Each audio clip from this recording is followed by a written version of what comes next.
Love it. Love Hey. it.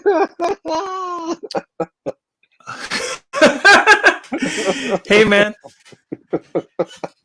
Happy What's up, man? Juneteenth. No doubt. No doubt. That was funny. Oh, man. That was good stuff. That was good Hey, stuff. man. How about those live shows? And how about that? Yeah. Exactly. What's going on back man. there? You sitting in front of Superman? Sitting in front of a few things over there. So, Oh, just yeah. I you remember know, those. The local artists, right? local artists. Yeah, local artists. So no doubt. Yeah. He's so yeah, I can't complain. So anyway, special Man. show, man. It's our second special show that we Yeah, dropping. special show. So Yeah, you know Juneteenth. what though? Yeah. Yes. It's Juneteenth special episode. We couldn't get through the day without hopping on here. Thanks for pushing through all your stuff. All the stuff I was doing. We were just like, man, whenever we get free, we're just gonna hop on the air real quick.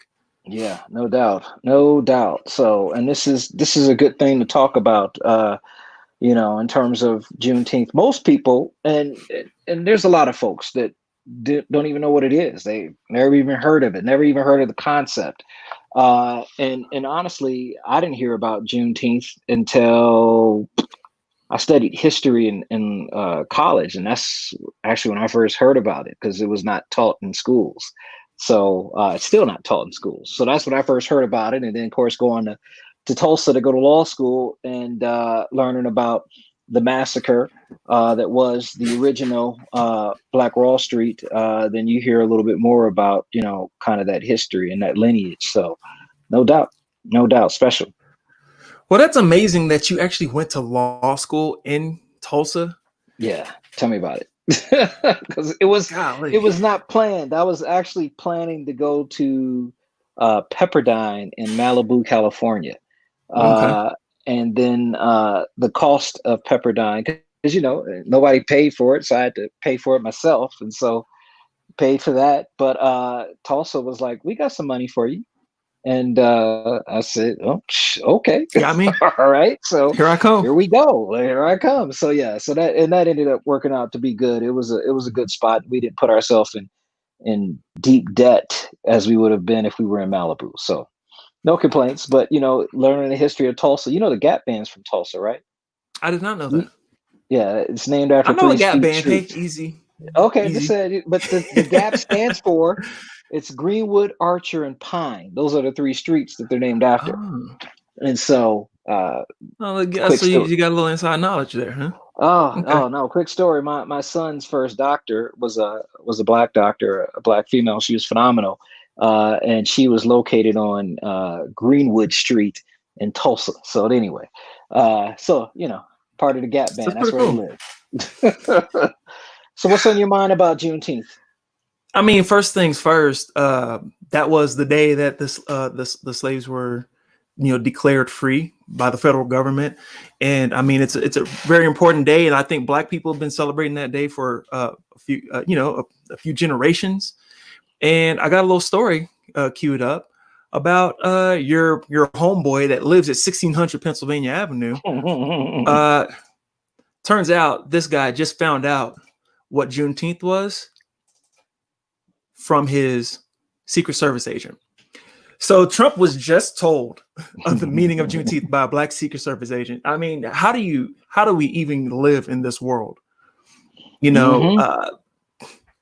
It's absolutely amazing. I don't get it. It's just literal. You don't really have to read into it. It's just literal.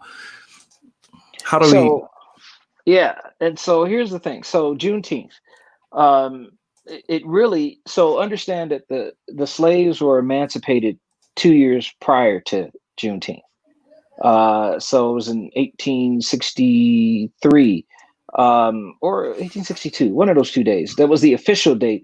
But Juneteenth originates out of Texas because Texas was kind of the last state, if you will, to officially declare the emancipation. Because Texas was it's my home.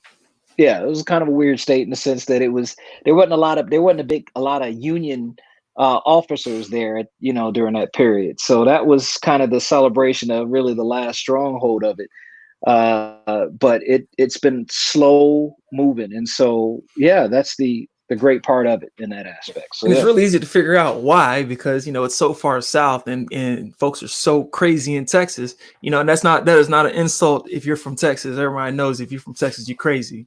We do everything different out there. People are wild out there. It's kind of like talking about being from Georgia or being from Florida or New York City. Right. Say, oh, I'm from the Bronx. They don't mean I'm a level-headed individual, right? That's not what they're trying to get across to you.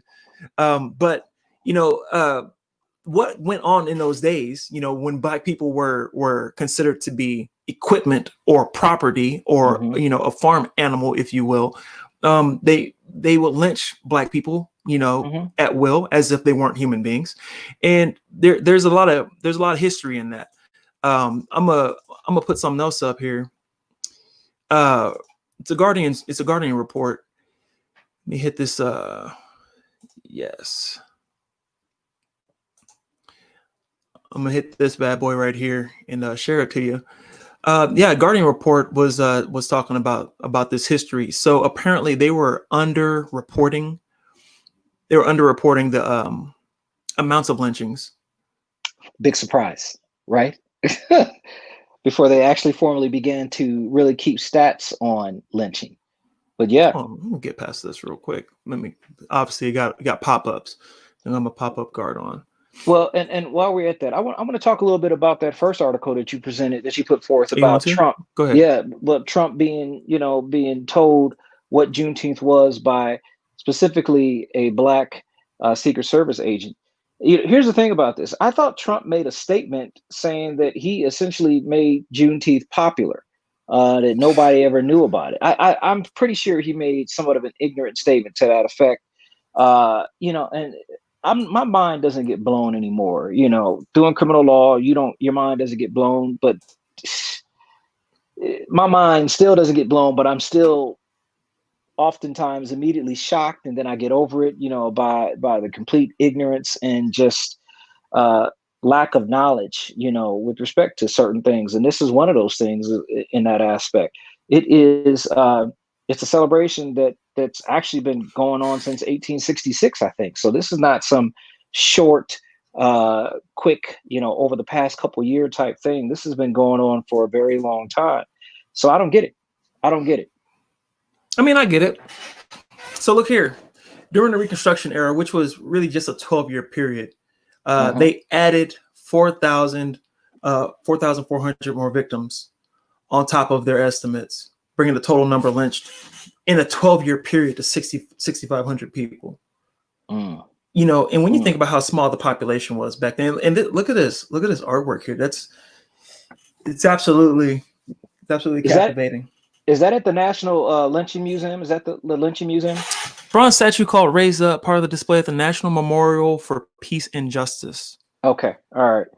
Yeah, I know there's a lynching museum. I think it's either in Mississippi or Alabama, one of the two places, which is on my list to visit. Quite honestly, the goal was to do a road trip before all of this COVID crap came about, and try to visit some of those monuments, and give that history to my kids. But that's something that needs to be discussed. Goodness.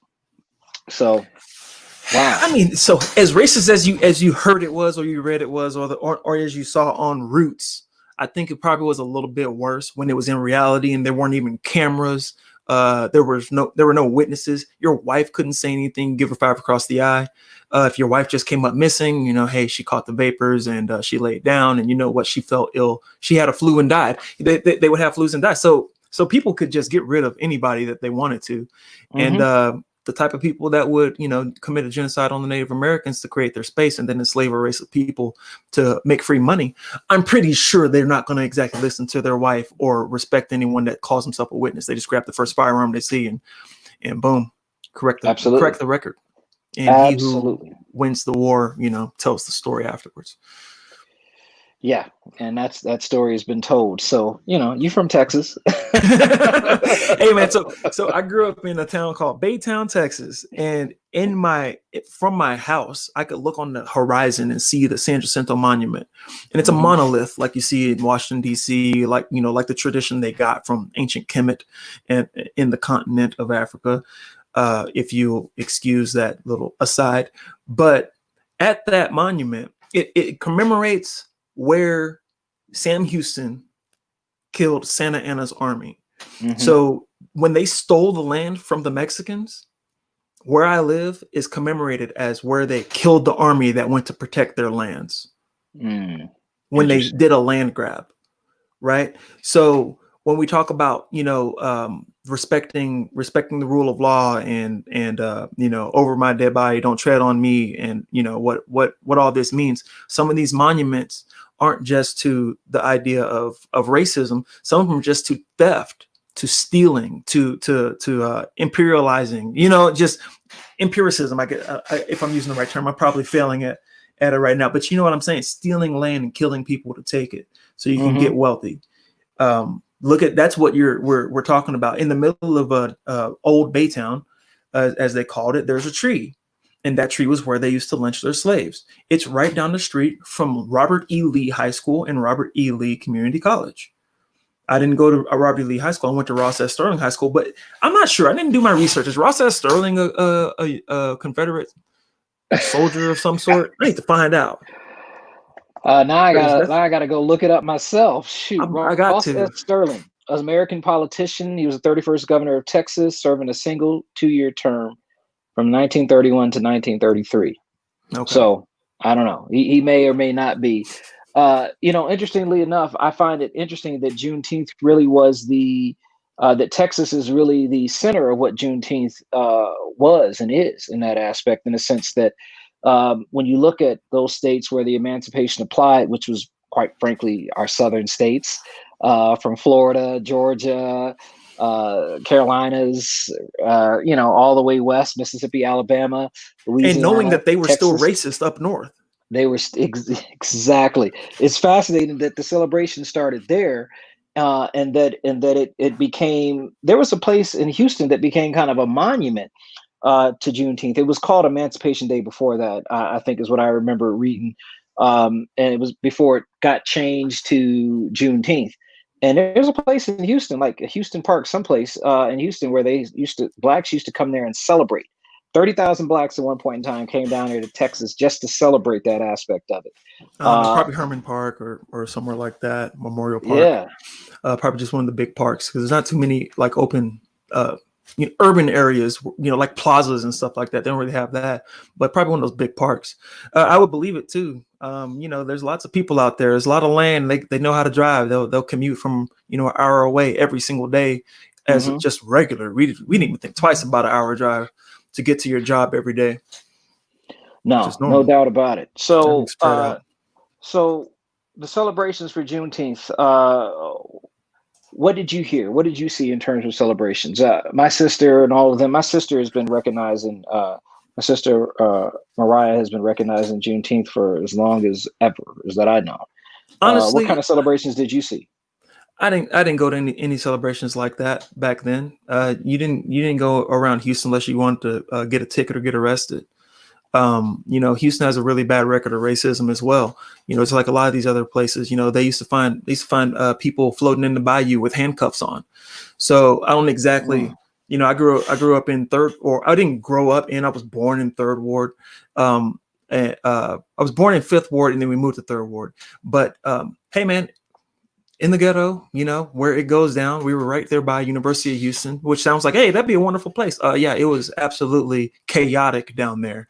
A little bit of anything could be seen by a young child's eyes. And I've gone back by there recently, and not much has changed, in this progressive era. Only thing I've seen around Houston, like online, is Harris County has a horrible record of treating black people and just people that are incarcerated in general. So I've seen a few videos. Matter of fact, one story that we didn't cover of a gentleman that was killed by the police was out of Harris County, which is very close to Houston. and I think he threw an object at the cops, and they all like unloaded on him. They just kept shooting until they were out of bullets. But I don't have that keyed up. But let's get back to Juneteenth. I understand that we're talking about Juneteenth. I don't want to just move on past that, because I found a very nice historical picture of a Gloria Richardson. There's an article about her, but just the picture says 1,000 words. So I'm gonna pull that up, because they say behind every strong man is a strong woman, but man, behind every strong black man is a strong black woman that is willing to put crazy things on the line. Give me a second here. Share the wrong one. But this picture is so impactful because see, I have the wrong name on there, but it's so impactful. Gloria Richardson, she literally took this picture standing in front of a bunch of people with guns, and she was just blocking it with her hand. It's like, boy, bye. Talk about a black mama in America right now. Talk about a black woman in America that was active on the civil rights frontier. I'm gonna pull it back up. You know what I'm saying, Marcus? No, I got you. No, I was just actually waiting to see that. I was trying to think of how old is Gloria Richardson? I can tell you right now.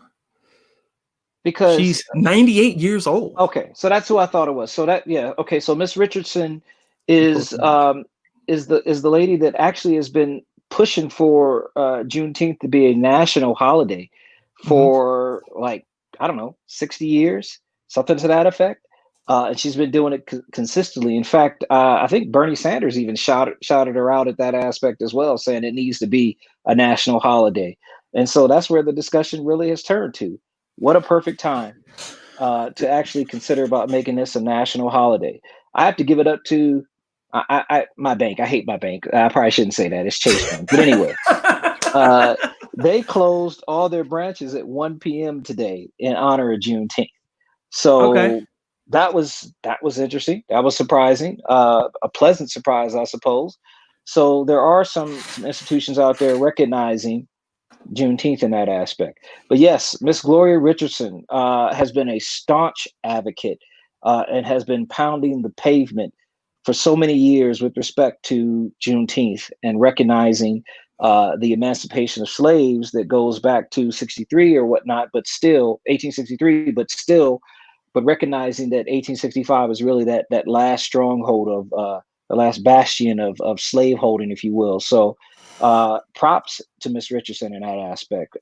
She's phenomenal, and she's still doing it. Can you imagine doing that? Somebody's got a rifle with a bayonet pointed at you. You just like, boy. Come on, we all know that black women don't play. They do not play. Shoot. Imagine if that's your mama and you mess up. Right. Exactly. So no doubt about it. And proud of the work that she's doing. I'm just hoping that this can come to fruition before she should pass. And that sounds cruel to say, but it's one of those things that you want people to see. I've known folks who, after President Obama was elected, many of them felt like, okay, I can pass on. I've seen it, and I've lived it. I was able to cast my vote. And so that was pretty momentous, for black folks. But you can't do that. You can't get comfortable. You know why? Because they're still hanging us. So here's the question right now. Fears grow of modern day lynchings as 5 people of color are found hanged. That's June 18th, 2020. Yep. Are they back hanging folks? Is that what we're dealing with? Well, it's 2020 and they're hanging black folks again. You know what? What can I say at this stage except that it's occurred, it's happened, and in California we had 2 of them. Yeah, 2 at the same time. There was a Latino man found hanged in Houston though, so they're being diverse in Houston. Wow. How about that? Happy Juneteenth, everybody. Yay, thanks. Yeah, We made exactly. it. Hey, I heard racism stopped when Obama came in office. So I think that was another ignorant statement made by a guy who's a senator down in Kentucky, I believe. Uh, Mitch McConnell. That's the idiot. I mean, there was a lot of complete idiots that were making that statement. Hey, you guys had a black president. Like, yeah, and they're still murdering us in the streets and hanging us in the year 2020.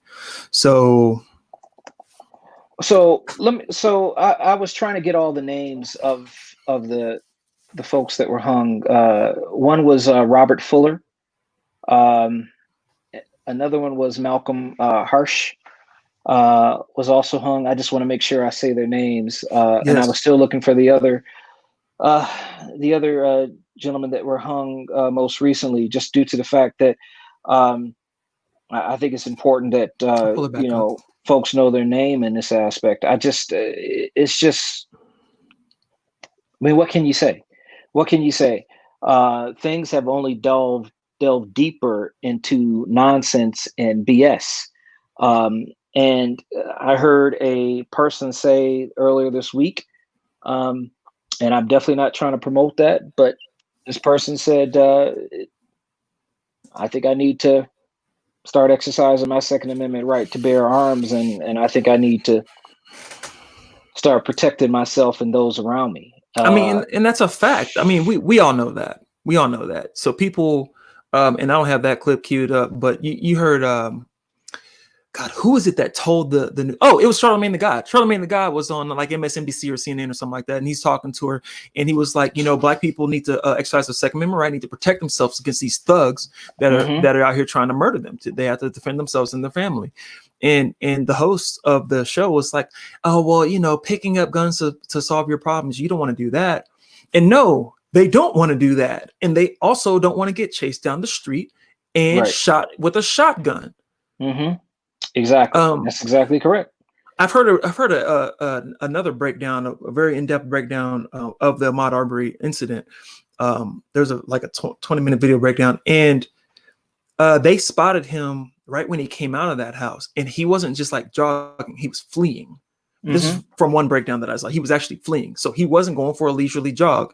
He literally had a guy chasing him from the get-go. As soon as he got on that road. That's why he ran up on them, because he's cornered. They're chasing him with a truck with guns. So he's got to do something. So Ahmaud Arbery literally went down facing a shotgun, fighting for his life. He did not go on a leisurely jog and just get rando shot by some white guy, some poor white guy. And now we're throwing him under the bus for political reasons. So it's just there just comes a point in time when done homicides, done a lot of those things, done a lot of those type of trials, type of cases, you kind of become slightly numb to those things. But I don't get numb to this at all. If I watch it once and then I'm done. I mean, I can't at that stage. And I think that's the point where it's getting at for me, is that things seem to be escalating, but maybe it's appropriate that they escalate. The protests are escalating. The laws that are being passed are escalating. Governor Polis signed, 20-217 into law today. So qualified immunity for police officers is gone. You got these Atlanta police officers walking up the force, and quite frankly, I'm of the mindset, good riddance. Get out of here. yeah, Find someone who is not going to sit there and protect the murderer. And don't you tell me what. Then it used to be that if you use a gun, stun gun, taser, stun gun for purposes of non-lethal force. And so even if you were to believe that Rashard was running and he pointed a stun gun, which is a non-lethal gun, why should he be met with force that was beyond lethal? And that's the cops will tell you this is non-lethal, but yet if you point a stun gun at me, that's lethal. So I'm going to shoot you. I'm done. I'm done with this nonsense, dude. It's just I'm beyond it at this stage. I don't want to become rogue-minded into the sense to where you know, if you feel like you get pulled over and they say you got any weapons and you say no, but you got your hand on your piece. I've Yeah. represented dudes. I've represented dudes like that. I represented people just like that, where they Right. did have a piece in hand, and they were ready to fire at police officers and so forth. I don't want to see it get to that level, but there's a concern that it may get to that level. And how do And we get? I have a good reason as to why they do that, because they grew up in America like this. I got this one for you. This is a little video of what it's like to grow up as a black kid in America. This just tells the whole story right here, right now. Oh, You hear that? shoot. No, but I've seen it. I've seen it more than enough times. And you spot on. You're spot on. Then he goes back to playing. That's heartbreaking. You can't make that up. No, that's heartbreaking. That is heartbreaking. But the fact of the matter is I've done that. I've done that. I've done it. Where I have. Let me go ahead and duck down here for a minute. Let that pass, and then back to what I was doing. So I've been there. I've done that. I know what that's like, and that's real. That's just real. But that's. Honestly, that's, as far as I'm concerned, that's a sign of a good parent talking to their kids. And in this respect, this child was basically told, "Don't put yourself in the way." And so, what did he do? He took the time to shade himself, if you will, cover himself, and then got back to doing what kids should be doing: playing basketball, playing games, enjoying life. And so, spot on. We did grow up. That's the key factor. Yeah, And man. let me hit a couple Go of these ahead. comments. So Jordan, by the way, Jordan purchased a couple of Dope Black Thought sweatshirts. So shout out to you, Jordan. My wife got those to her today. But anyway, she said that he definitely did say that with respect to Trump making a statement that he made Juneteenth popular for folks. So ignoramus. And then you got Chelsea Hell talked about we all grew up like that. So spot on.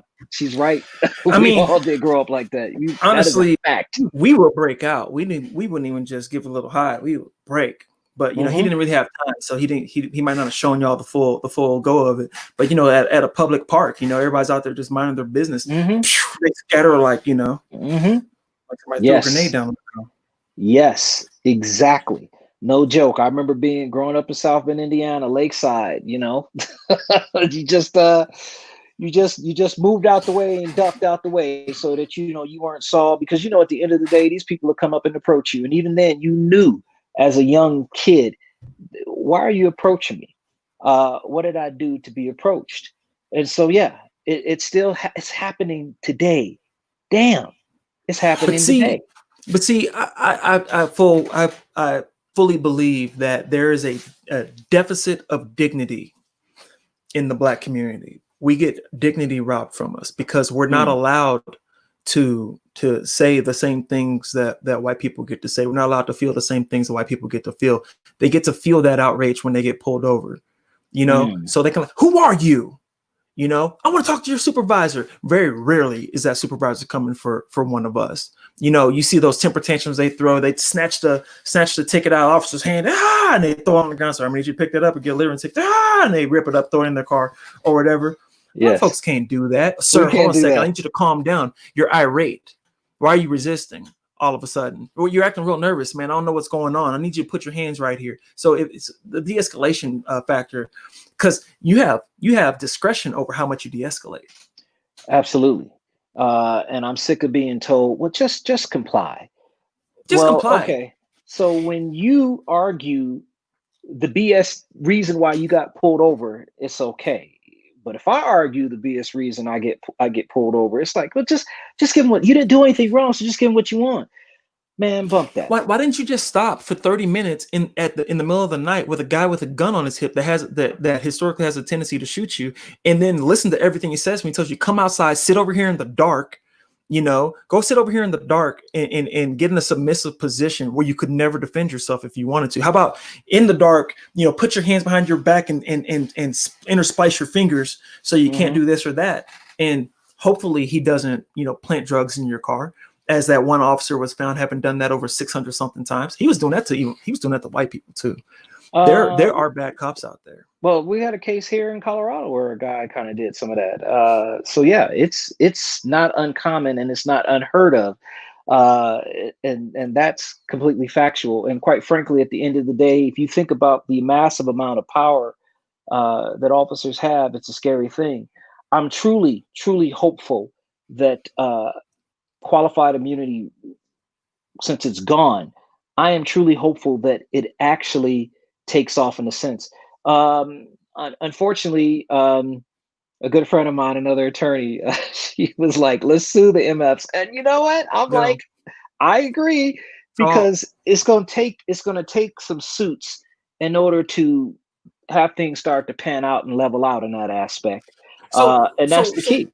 Rayshard Brooks. Yeah, Rayshard Brooks. Yeah. Okay. I was about to pull it up, make sure I got his name right. Rayshard Brooks.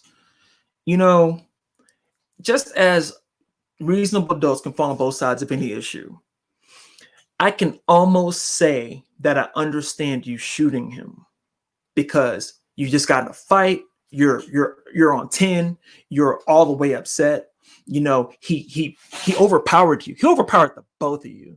You're insulted as a man. Yeah. You know, plus, sprinkle a little white supremacy in there. So why would he never go along with me? He wouldn't answer my questions. Why is he so drunk? And if you watch the 43-minute clip, because this is what the people on the pro white supremacist dominant narrative like to point you to, is you didn't watch the whole 43-minute body cam clip. Yeah, I did. And I saw that cop yes. when he came up there and he asked him to move out of the drive-thru he was passed out in, and he closed the door and he went back and he was back passed out. This is a drunk dude. The cop walked back to his car and said, I do not feel like dealing with this today. That he did. And I only watched it because I heard the narrative from some people that you ain't watched the whole thing. So I did. And that's exactly correct. But here's my point. That's not the whole thing. Right. So the 43-minute clip ends when the body cam falls off as he's tussling with the perp. Falls off. Right. Because you know how they do. How many times they drop their guns? Anyway, so those guns, they just say magically attached. Their badges don't even fall off. Put the pin in it that you got on the badge. Their badges never fall off. They make sure they cover it so you don't see their name or their badge number, right?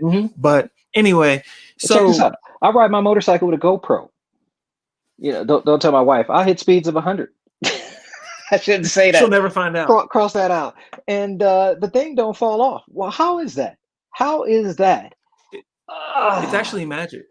There's no old technology such as belts and suction cups and Velcro and whatnot that'll get it done. They make it in a way so they can fall off when it's convenient, but it'll stay in just enough in case you want it to be on. They want an easy release, like those NBA pants when you're warming up before the game.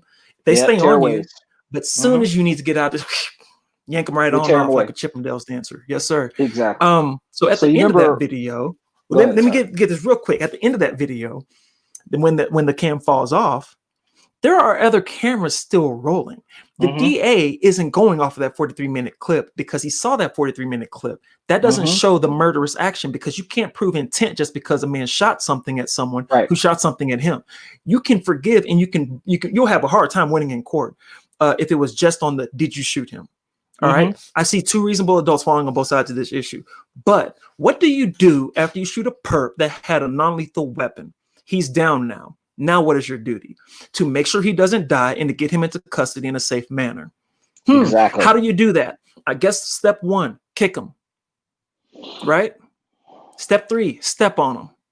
Step 4, hold him down and put constant pressure on someone that's bleeding out. That sounds like murderous intent to me. I think at that point, they intended for him to lose his life, and that's the murder. You don't have to murder the person with the gun in the shooting. You murdered him by not going immediately into CPR and first aid techniques, resuscitation. That's a great point, because many DAs will argue that it's what occurs after that could be the intention at that stage. How many of these killings by officers have we seen where the person is on the ground and they're bleeding out and they say don't touch him, but if they do touch him, they put cuffs on him, although they're bleeding out and they have no ability to do anything? That's the question to me. The tactics are wild and wacky. And I was told by one person, well, that's department policy. We need to put them in cuffs.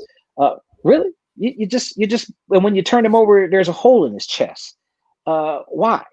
And so in this particular situation, Richard gets shot, stepped on, kicked. I'm trying to understand where in department policy was this. This is nonsense too. This is why you have to have a black DA. This is why you have to have DAs that are sensitive to communities of color. This is why you have to have DAs that will look past party and political pressures and will just look at the actual act itself. That spot on. That DA said that guy intended for this gentleman to die. Yes, absolutely. He was in the commission of a crime. He fought officers. He overpowered both of them. I want to keep bringing that back and coming back around to that, because I really think that their pride was hurt. It's ego. It's major. Ego is major. I was sent a video today where the guy knew his rights and he says, am I doing anything wrong? Am I being detained? I'd like to speak to your supervisor. Well, you're not detained, but if you want to speak to my supervisor, you wait here 30 minutes. So what did he do? He says, am I detained? No, I'm not detained. So he rolls and walks away, goes to his car, gets pulled over by those two cops 5 minutes later for a traffic violation. It was their ego, because they were told by their sergeant, leave it alone. He's not doing anything illegal. He was, by the way, he was recording in public. And when he saw another guy being pulled over by these two cops, he started to record it. The two cops approach him and they say that, well, you approached me, so we're coming. And he's like, I'm doing nothing wrong. So they pull him over to issue him a ticket after the sergeant told him, let him go. Ego. Ego is a major, major factor with respect to why some of these officers can't let stuff go. They won't let it go. And it's a problem. There needs to be some type of training regarding, here's the thing, at the end of the day, you're a public servant. If somebody tells you to eat blah, blah, blah, or you're a pig, blah, blah, blah, thank you, sir. Have a great day. Walk away. Do not let your pride or your ego get you into something that nowadays, hopefully, you won't get out of. Because if you kill another person, we're going to prosecute you. And so when you talk about having a black prosecutor, that speaks volumes to me, but I'm still cautious on that aspect. You have black prosecutors all over the country who say, I went to this office to make a difference, but understanding, unless you are the elected DA, you really don't have much power. You don't have much discretion at all. You know, you can go in there and say, I think we shouldn't charge this young man. But if the elected DA or your chief deputy, your number two in charge, says, no, charge him, guess what? You as a young black DA are going to charge that person. So the autonomy is not there for these young DAs. However, an elected DA who's black, but also recognizes that they're black and don't fall into the trap. Well, I may be black, but that has nothing to do with it. It has everything to do with it. It has everything to do with it at the end of the day. You need to be black and in this situation, because the majority of the people whom your office will be prosecuting also happens to be black, as well as other people of color. So, and you're also going to be setting precedents in some of these cases, and the authority of the figure that is arguing that. If you're not just a you know, and hey, no offense to you, you know, but if you're not just a defense attorney, you're actually an elected DA saying things like no, that's actually against the law. That's the part that you should pay attention to. It's a big difference. Let me go to the comments. I didn't get to do a comment check. You stole my comment check, man. Ah, my bad. You know, Chelsea says we all grew up like that. She said, Philando Castile was in full compliance. Explain that to me. Let me explain that to you. It's one of these. If you ever see a black person point at their forearm, they're letting you know it's racism. Well, and that's the crazy part about that. That was probably the only video I watched about 3 or 4 times, because he's a permit carrier. He legally had a permit to carry a weapon. He told the officer that.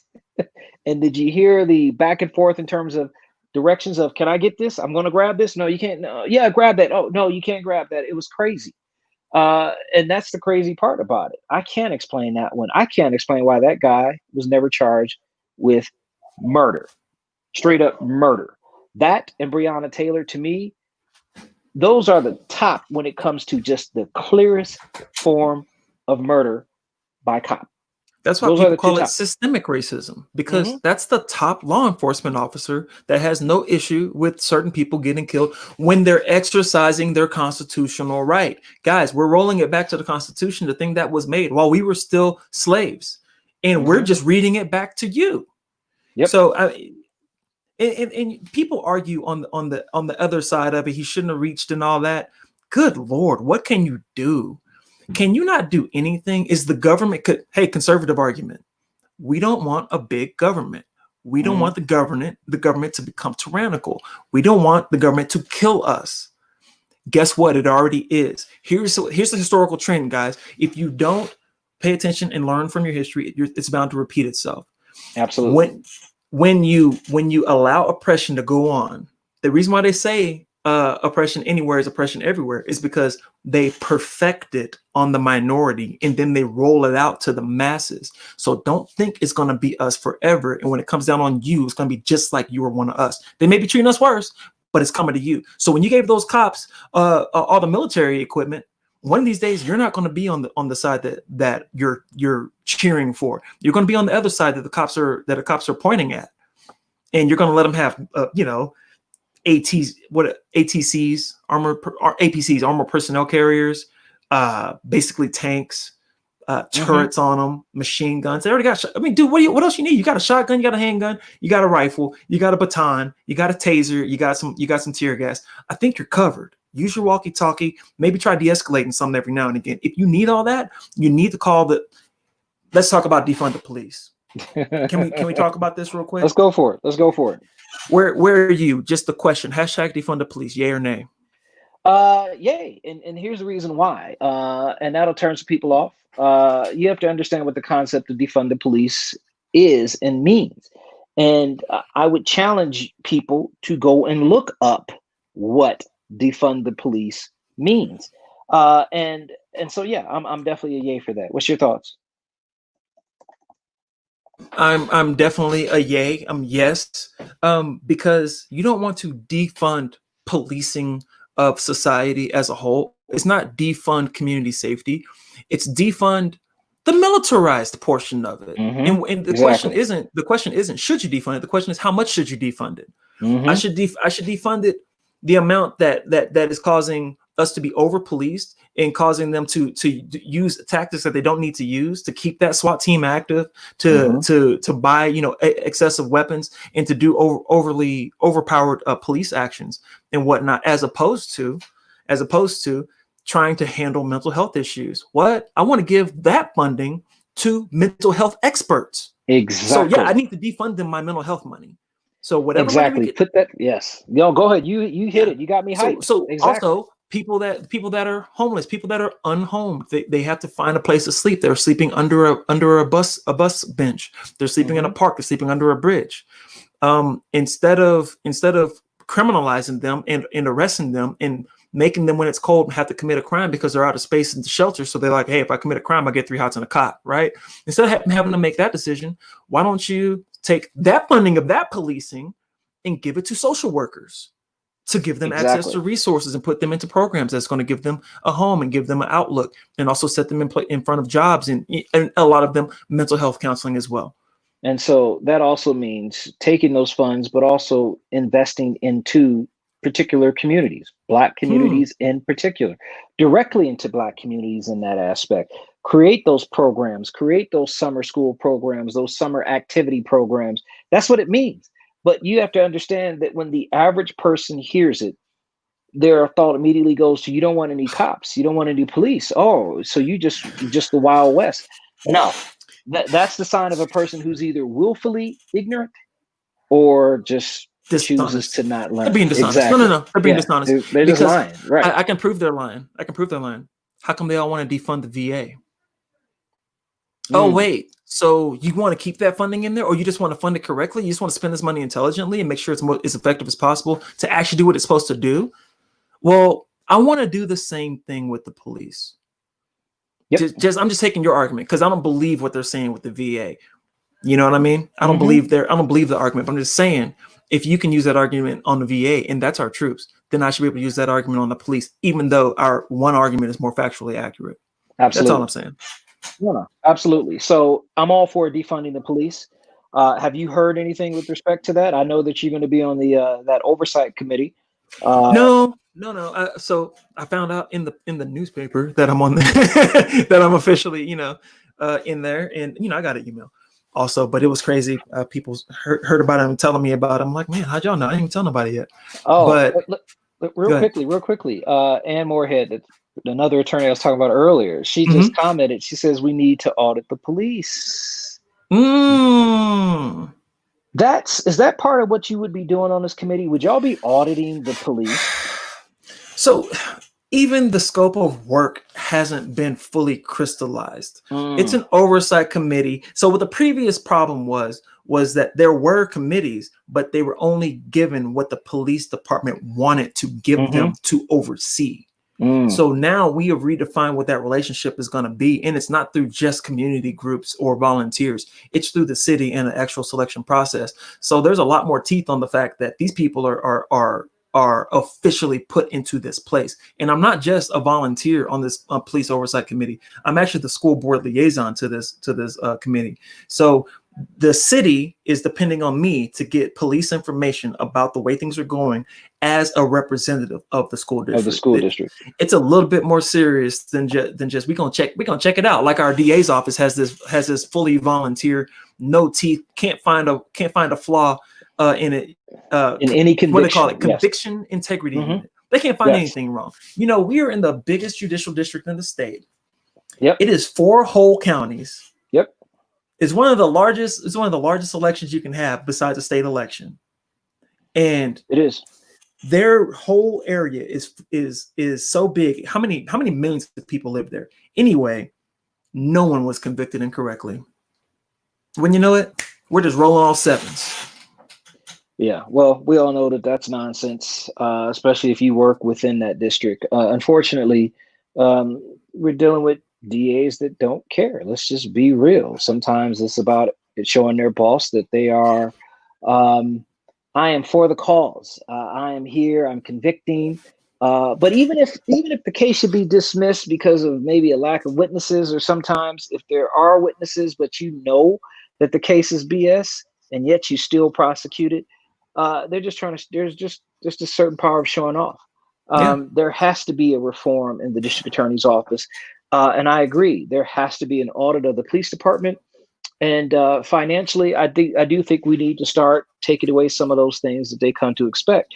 And by the way, when people decide I'm gonna walk off the force, here's my thing: if this was me, I'm not gonna show up today in solidarity. Well, I'm gonna take that as you quit, and I'll accept your resignation. I don't have time for that. Let's find somebody who's actually committed to doing the work of community policing in that aspect, and who is not there to sit there and harass you, catch an attitude with you. It amazes me the attitudes that some of these dudes would just catch, and even the women just the same. In fact, women officers could be more hands-on and more quick to go from 0 to 100 than many of the men. And it's, tell me I'm wrong. If you've had any encounters, right. Talk about it, because it's no joke. I remember watching a video of the young guy who was like, "Why are you pulling me over?" And they said, "You look suspicious." And then she pulled her gun out on him immediately. Of course, he got paid $600,000-700,000 from the city. The city is getting tired of paying these costs out for this aspect, which is the purpose of getting rid of this qualified immunity. That's another thing. That's another conservative argument. You cover the police, the bad cops' butt when they do something wrong. They sue the city and they get a bunch of money. They're getting taxpayer money. You're costing us money with bad policing. It's cheaper to get it right the first time. And by the way, that keeps a proper relationship between the government and the citizens. That keeps you away from tyranny and totalitarianism. Right. You're rolling out the carpet for a strongman leader when you put a super militarized police force out there. It is not the land of the free when there's cops running down the street that can grab you for no reason, just start patting your pockets down. If you're of a certain color, hey, Mr. Bloomberg told us that they should do that. So no, I wasn't exactly a Bloomberg supporter for the president of the United States. Even Trump didn't say that. Leaving that alone, because as I said, sometimes it takes a bad Democrat to be worse than a good Republican. his mayorship his tenure as mayor saw so many more black and brown people patted down just for walking down the street than they had under Giuliani, and that was post 9/11 Giuliani. Yeah, it was. You know, Mr. Yep. put a foot on the neck of the bad guy Giuliani, couldn't even do it like old Bloomberg. So I'm not exactly trying to hear, that we should be loyal to any particular side, because neither side is actually representing black people to the fullest. I see black folks getting rich with the Republicans. So I don't think money rules everything, but it sure be nice. Just my thoughts on it. All right, no, I got you. Go ahead. Let your dope thoughts flow. Shoot. Yeah. Well, I mean, while I'm at it. So since I got no, I'm joking. But yeah, that's just what I think about it. It's just kind of crazy how we got things going on in America, but it gets bigger than that, because that's only one system. That's just the justice system. The economic system is the second frontier, even more broken. Yep. Which leads us to our guest this Saturday. We got a really interesting guest, Prince Dykes, the author of, first of all, the founder of Global Children's Financial Literacy Foundation. It's a mouthful. Yep. GCFLF. He wrote a book called Wesley Learns to Invest. Wesley is his son, and he taught his son all kinds of financial literacy. This gentleman is a veteran. He was stationed right here off of Buckley Air Force Base. Sorry, I live by other bases, but yeah. So he's stationed right here, Buckley Air Force Base. Saw him. What was that? 2 years ago? When's the first time we met that guy at a school board meeting? 2 years ago? Yeah, it was about 2 years ago. Yeah, about 2 years ago. So check this out.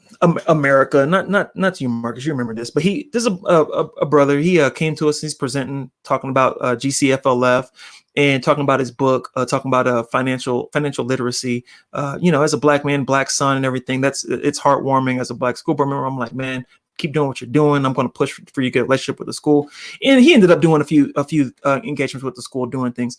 But he hits me up. Life happens. The board happens. We're doing a ton of stuff. DBT happens. He hits me up one day, and I'm like, man, how's that book doing? He's like, man, I'm on my third book.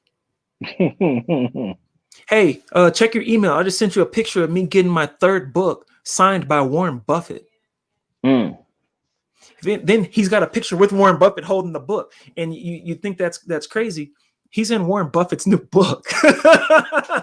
This guy's on Fox Business over there with the brother on Fox Business. What's his name? I can't remember his name. I don't really like him that much, but you know what I'm talking about. I do know what you're talking about. Something Payne. That's so appropriate.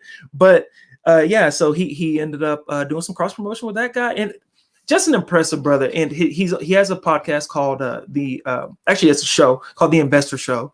Right. He does stuff in Hawaii financially. He talks about how to buy land online. So this is something that comes into play right now while we're all in quarantine and social distancing and everything. He's talking about buying land online. So these are some of the topics we're going to talk to him about. Just how to just be a dynamo and let financial literacy and knowledge. As you know, I know you're pretty adept with financial institutions and instruments and whatnot, but we need more of this talk. And we had this talk a little while ago, but this is something we're going to be doing steadily here on DBT. Well, we got to, because it's not only, number one, making our folks aware, but it's also getting them to a point where they're willing to educate themselves to improve their plight. They're to improve themselves in that aspect. I think financial literacy is the forgotten subject, along with Black history, in our school districts. We don't teach those things at all. You've heard me say, Black history is American history. But financial literacy piece in particular for Black people, I think is extremely important in that aspect. So it's going to be a vital conversation. It's an important conversation. I'm looking forward to that conversation just the same as well. But yeah, that's where we're at. I know we popped on just to discuss Juneteenth a little bit. We just wanted to recognize that aspect of it and the importance of Juneteenth. And I think the importance of making sure that this eventually gets to become a national holiday just the same. I don't know why it wouldn't be. And we're going to have to circle back around and go a little further in depth into Black Wall Street. Just the deeper I dig into it, the more impressive Black Wall Street was before such impressive fact that it was blown up by the National Guard and burnt to the ground. As we're talking about looting and burning and what we should and shouldn't be doing, out there in public, they didn't do this when a black man got killed. They did this when black people got money, and the black man got an attitude and said, "I will not bow." Right. Well, it was. I think it started with a black man in an elevator with a white woman. Yeah, I think there was some accusation probably stepped there. on a foot. And then the black community came together to support them. Then all the white folks said no, and they went over there and they burned it down. Honestly, because I went to law school there, I actually am thinking about. I think we need to head down there and we need to get on site at the locations where Black Wall Street existed. There is a plaque up there, I believe, if I recall, and I think that's something that needs to be done. We need to rebuild a form of Black Wall Street, but we need to do it digitally in that aspect. So I think that's extremely important in this point. So, and I'm all for it. And in fact, that's part of my goal, as you already know. I'm trying to start something different and put something that's built by us, for us, but for all of us and about us as well, just the same. So no doubt about it. And we got one comment before we wrap it up. Felice Nicolette says procedural safeguards for IDEA needs to be, and that's some education legislation, needs to be better understood by parents of students on IEPs. And that is a huge topic, and that's definitely something we're going to cover. We're going to get some Black educators on here, and I already got one in mind, but we got to make that connection and get that locked in. That's a big conversation. IEPs in the Black community, individual education plans, and people understanding what their rights are and what resources are available to them, so they know what to expect out of the schools educating their kids. So that's a huge conversation, please. Oh, big. And on the other side, advanced learning plans, which are for those students that are considered gifted and talented, which, as we all know, many of our students of color who may be gifted and talented are not looked at as recognized as gifted and talented. So my daughter, actually all three of my kids were all on ALPs, advanced learning plans, because school was not so much challenging for them, so they had to go there. That is a huge, huge discussion, and that's something that needs to be discussed, no doubt about it. And thank you, Denise. Definitely. We enjoyed having you as part of the conversation. Thanks for watching. And hey, anybody that's watching and supporting right now, if you're seeing this episode, we need everyone to go and subscribe to our YouTube channel. There are benefits and there are consequences and repercussions, but positive if you go to our YouTube channel. You froze up on me. Okay. Oh, did it? No, I was just saying there's positive things that happen in our lives if we get plenty of subscribers to the YouTube channel. So please like, share, and subscribe on YouTube. Check us out on all platforms. We're on Facebook, YouTube, Instagram. We're working on Periscope. There's a few other things coming down the road. We got some announcements coming down the road, so no doubt we reeling it in. So definitely, but you are spot on. But yeah, no doubt. So give me a Black thought to close it on out, Mr. Marcus. What you got? Celebrate Juneteenth in your own way, whatever that is. Give a shout out to some folks who have done some amazing things in your community, Black folks that have done some amazing things in your community. Recognize the contributions of Black folks in your community. Recognize the contribution of major Black investors and inventors in the community. And that's, to me, is the important thing. That's my dope Black thought for the day. Go and do a little research on some of those folks and get yourself educated. What about you, Kev? So my dope Black thought is, Juneteenth is about freedom. And like I said before, true freedom is being yourself. So we gotta understand that Black folks should be allowed to be who they are. We can't be successful if we can't be who we're supposed to be. A lot of Black folks are trying to do what they're supposed to do with their lives and aren't allowed to. And don't be surprised if people don't act right when you won't let them be who they are. They say that in the LGBT community. We say that in the Black community. As I grew up, you hear how I talk. I was told I talk white or what have you. I'm like, okay, I hear you, brother, but you say that to white people and see if they actually accept me as white. Say that to the cop when he's pulling me over. If I'm white, I'm not white. You know what I mean? Let people be who they are. We need to be accepting of people of all races, genders. And this is an inclusive show. We're trying to uplift the Black community, but we accept everybody here. And I want everybody to think about what it is to truly be free in America. That's right. All right, everyone. Peace. Peace.